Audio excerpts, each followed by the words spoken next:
ఈరోజు రాష్ట్రంలో ఉన్నటువంటి పరిస్థితి, మరీ ముఖ్యంగా అనితమ్మ గారు అధికారంలోకి వచ్చిన తర్వాత పీఠం ఎక్కినప్పటి నుంచి ఆంధ్ర పోలీసు వ్యవస్థ పరిస్థితి ఎట్లాగా ఉంది అంటే, గతంలో ఒక సినిమా పంజాబ్లో జరుగుతున్నటువంటి సంఘటనల ఆధారంగా ఉడ్తా పంజాబ్ అని ఒక సినిమా వచ్చింది.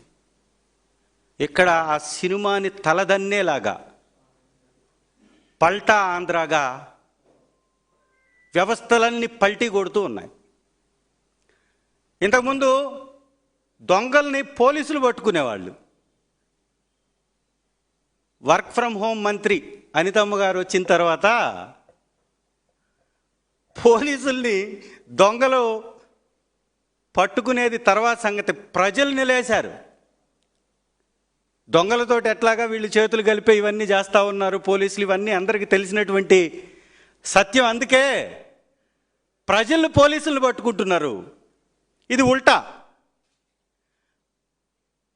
పోలీసులు తప్ప తాగి నడి రోడ్డుపై యాక్సిడెంట్ చేసి ఆ వాహనంలో గంజాయి దొరికితే ఎస్పీ గారు 24 గంటల తర్వాత స్పందిస్తాడు.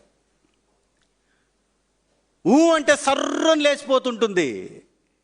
వైఎస్ఆర్ కాంగ్రెస్ పార్టీ మీద ప్రెస్ మీట్ పెట్టడానికి అనితమ్మ గారు ప్రెస్ మీట్లకు మాత్రం 5G వాడేస్తుంది, పనికి మాత్రం 1G కూడా వాడట్లా. 24 గంటల తర్వాత అసలు ఈ రాష్ట్రంలో ఏం జరుగుతుంది? నువ్వు చెప్పింది ఏంటి? 100 రోజుల్లో గంజాయి నిర్మూలన అన్నావు, ప్రత్యేకమైనటువంటి వ్యవస్థలు అన్నావు, డ్రోన్లతోటి నిఘా అన్నావు, ప్రత్యేక బృందాలు అన్నావు, డ్రోన్లతోటి గంజాయిని ధ్వంసం చేస్తానన్నావు. ఏమైపోయినాయి తల్లి? ఎక్కడున్నావు అమ్మా? అసలు ఉన్నారా మీరు? పక్కన ఇంత జరుగుతున్నా ఒక కేసుని ఆవిడ ప్రెస్ మీట్ పెట్టి మాట్లాడే లోపల ఇంకొక కేసు, 100 కేసులు. గంజాయి దాగి ఒకరు హత్య చేస్తే ఇంకొకరు మానభంగం, ఇంకొక దగ్గర దోపిడీ. ఏకంగా ఎమ్మెల్యేల కొడుకులు, జమ్మలమడిగి ఎమ్మెల్యే కొడుకు మత్తుమందు తీసుకుంటూ దొరికిపోయాడు. చర్యలు ఉన్నాయా? ఏలూరు ఎంపీ, ఆయన రక్తంలో డ్రగ్స్కి సంబంధించినటువంటి అవశేషాలు ఉన్నాయని చెప్పేసి పక్క రాష్ట్ర పోలీసులు చెప్పారు. ఇంకెక్కడుంది వ్యవస్థ? ఎక్కడుంది సంస్థ? ఎక్కడుంది వ్యవస్థలో పనిచేస్తున్నటువంటి అధికారులకి? ఎక్కడికి వెళ్ళిపోయారు? ఏం జరుగుతుంది? పోలీసులే ఫుల్గా దాగి మందు దాగి బండ్లు గుద్దించేసి ఈ రకంగా చేస్తూ ఉంటే ఇక మామూలు సామాన్య ప్రజలకి రక్షణ ఎక్కడుంది? ఈ డ్రోన్లు లేవు, కట్టడి చేసేటటువంటి వ్యవస్థలు పనిచేయట్లేదని చెప్పటానికి ప్రకాశం జిల్లాలో, మా జిల్లాలో జరిగినటువంటి ఈ సంఘటనే ప్రత్యక్ష ఉదాహరణ. ఉక్కు పాదంతో తొక్కేస్తామంట. ఎక్కడికి పోయింది తల్లి? ఉక్కు పాదాలు తుక్కు పాదాలు అయిపోయాయా? ఏమైపోయాయి? ఈ రాష్ట్రంలో పాత సామెత చెప్పినట్టుగా శతకోటి దరిద్రాలకి అనంతకోటి ఉపాయాలు ఉంటాయి అన్నట్టుగా వీళ్ళ దరిద్రానికి ఒకే ఒక్క ఉపాయం. బియ్యానికి పిడుగుకి ఒకే మంత్రం. ఇక్కడ జగనన్నని ద్వేషించడం, జగనన్న మీదకి నెట్టేయటం, వైఎస్ఆర్ కాంగ్రెస్ పార్టీకి ఆపాదించటం, నెపం నెట్టేయడం. ఇంకా ఏందో హోంమంత్రి గారు బయటికి రాలా, ప్రెస్ మీట్ పెట్టి మళ్ళీ ఇది కూడా మళ్ళీ వైఎస్ఆర్ కాంగ్రెస్ పార్టీకి సంబంధించినటువంటి పోలీసులే వాళ్ళని చెబుతారేమోనని ఆశించా. మరి ప్రిపేర్ అవుతుందేమో, ఏం చెప్పాలో, ఎలా లింక్ అయ్యాలో, ఎలా వైఎస్ఆర్ కాంగ్రెస్ పార్టీని నిందించాలో అవి లింక్ చేసుకోవడానికి ప్రయత్నం చేస్తున్నట్టుగా ఉంది. లేకపోతే ఈ అద్దంకి ఘటన మీద, ఈ జరిగినటువంటి ఘటన మీద స్పందించటానికి ఎందుకు మరి వెనకడుగు వేసిందో పాపం ఆవిడకున్నంత కట్టడి. అంటే ఆ వ్యవస్థలో ఉన్నటువంటి పోలీసు వారే ఈ పని చేస్తే ఏం చేస్తే చెప్పుకోలేదు కదా, బయటికి రాలేనటువంటి పరిస్థితి. అప్పుడైతే వైఎస్ఆర్ కాంగ్రెస్ పార్టీ ప్రభుత్వంలో సెబ్బును వేసి కేవలం రవాణాకు సంబంధించి, సాగుకు సంబంధించి 2021 సెప్టెంబర్ నాటికే 220 కేసులు, 384 మందిని అరెస్ట్ చేశారు.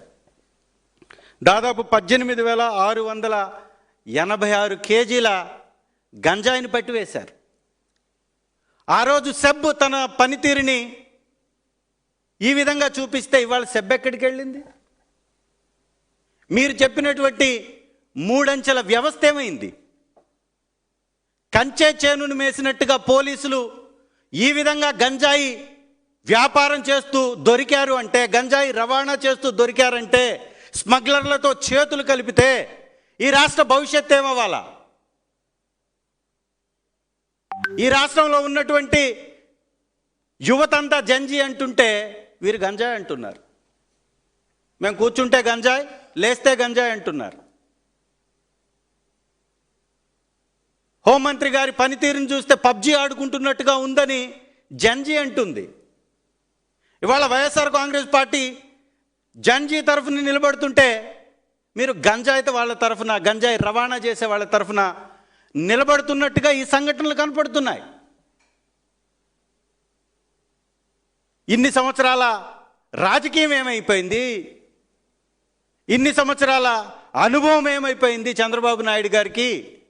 ఇంతమంది నాయకులు ఏమైపోయారు? గుంపుగా మందలుగా జెండాలు జతకట్టి వైఎస్ఆర్ కాంగ్రెస్ పార్టీ మీద విషం కక్కి అధికారంలోకి వచ్చిన 3 జెండాలు ఏమైపోయాయి? 3 జెండాలకు ఉన్నటువంటి ట్రిపుల్ ఇంజన్ల డ్రైవర్లు ఏమైపోయారు? ఈ 3 ట్రిపుల్ ఇంజన్లు కాస్త ట్రబుల్ ఇంజన్లు అయిపోయి ఈ ఇంజన్ డ్రైవర్లు ఒకరేమో పవన్ కళ్యాణ్ గారు వాళ్ళ అన్నగారికి ఉద్యోగాలు ఇప్పించుకునే పనిలో పడ్డాడు. ఏదో ఒక గ్రీన్ ఒక కార్పొరేషన్ చైర్మన్ అంట, వాళ్ళ అన్నగారిని ఈ రాష్ట్రాన్ని గ్రీన్ చేయడానికి.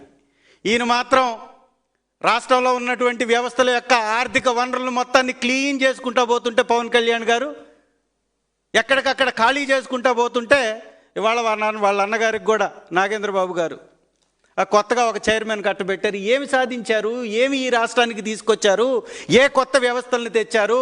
ఏ సంస్థలను తీసుకొచ్చారు? డిఎస్సిలో అక్రమాలపై మాట్లాడితే మీరు గతంలో అక్రమాలు చేశారని సిట్టేస్తారు. మీకు కావలసిన విధంగా ఒక రిపోర్ట్ తెప్పించుకొని దాన్ని వైఎస్ఆర్ కాంగ్రెస్ పార్టీ మీదకి నెట్టేటటువంటి ప్రయత్నం చేస్తారు. అయా వెలుగొండ ప్రాజెక్టులో అన్యాయం జరుగుతుంది, R&R ప్యాకేజ్ ఇవ్వట్లేదు అని ప్రశ్నిస్తే మాపై కేసులు పెడతారు. గంజాయి తాగినోడి మీద కేసులు ఉండవు, గంజాయి రవాణా చేసినోడి మీద కేసులు ఉండవు, మద్యాన్ని అమ్మేటోడి వాడి మీద కేసులు ఉండవు, రాష్ట్రంలో విచ్చలవిడిగా మద్యం బెల్ట్ షాపులు పెట్టి నడిపించే వాళ్ళ మీద కేసులు ఉండవు, అక్రమ మద్యం మీద కేసులు ఉండవు, అక్రమ ఇసుక మీద కేసు ఉండదు, అక్రమ మట్టి తరలింపు మీద కేసు ఉండదు. ఈ రకంగా రాష్ట్రాన్ని దోచుకుంటూ ఈ రాష్ట్ర వనరుల్ని అమ్మివేస్తూ ఏపీ ఫర్ సేల్ బోర్డు పెట్టేశారు చంద్రబాబు నాయుడు గారు. కొనేవాడుంటే దేన్నైనా అమ్మేస్తాడు.